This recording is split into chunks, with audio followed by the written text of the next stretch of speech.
Bonsoir à tous, c'est donc le coup d'envoi de la semaine classement alternatif. Il séduit, vous allez le voir, de plus en plus de Bruxellois, et cela toute génération confondue. C'est un reportage de Jean-Christophe Peuzès et Nicolas Kennart. Et lors de cette semaine de la mobilité, nous célébrons également les 40 ans du métro bruxellois. À cette occasion, le festival Wondergrand propose à des artistes de tous horizons d'envahir les rames et les stations.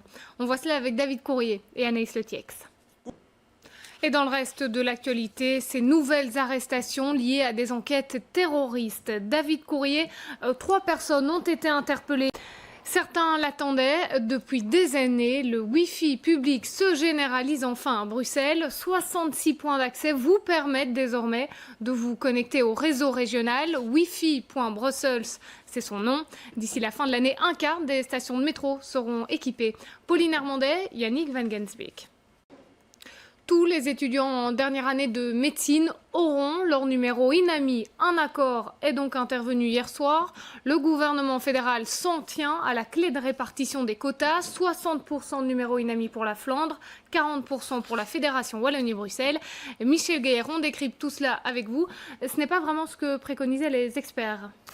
Et alors la grande nouveauté, Michel, c'est qu'un examen d'entrée sera désormais obligatoire pour tous les étudiants qui veulent s'inscrire en première année de médecine. C'est la condition pour obtenir son numéro INAMI. Un accord qui suscite, Michel, beaucoup de réactions en tous sens. Merci Michel pour ce point en direct. Et puis après les écoles fondamentales et secondaires, c'est au tour des universités de faire leur rentrée. Aujourd'hui, l'ULB accueille ses nouveaux étudiants, découverts du campus, des facultés et des cercles. C'est un tout nouveau monde qui s'ouvre à ces petits nouveaux et ce sont les étudiants plus anciens qui jouent les guides. Elisabeth Groutars, Yannick Van Gensbeek. Et puis en bref, Bruxelles Formation. Une question maintenant, le prix de l'eau va-t-il augmenter? La question se pose en vue des vastes travaux de rénovation des égouts qui sont d'ailleurs à financer. Pour la ministre en charge de la politique de l'eau, la réponse est clairement non. Écoutez-la, elle était l'invitée de l'interview ce midi. Et dans Les Experts demain, nous reviendrons sur cette question avec une déclaration de Marc-Jean Guessels. D'après le bourgmestre de Forêt, le PS bruxellois est opposé à l'augmentation du prix de l'eau. Voilà qui répond au socialiste Yvan Mayer qui estime que la situation actuelle est intenable en regard des investissements à venir.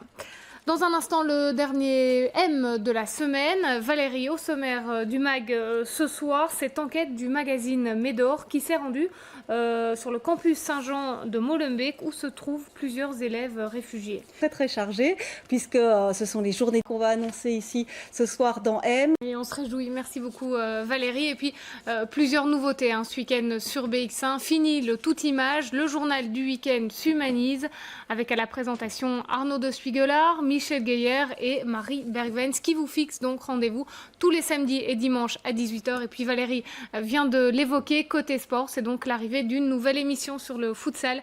Retrouvez Pierre-Alexis Maton tous les samedis 18h15 dans la foulée du journal. Merci de votre attention, c'est la fin de ce journal. Merci de votre fidélité également aux 18h. Passez un excellent week-end, à lundi.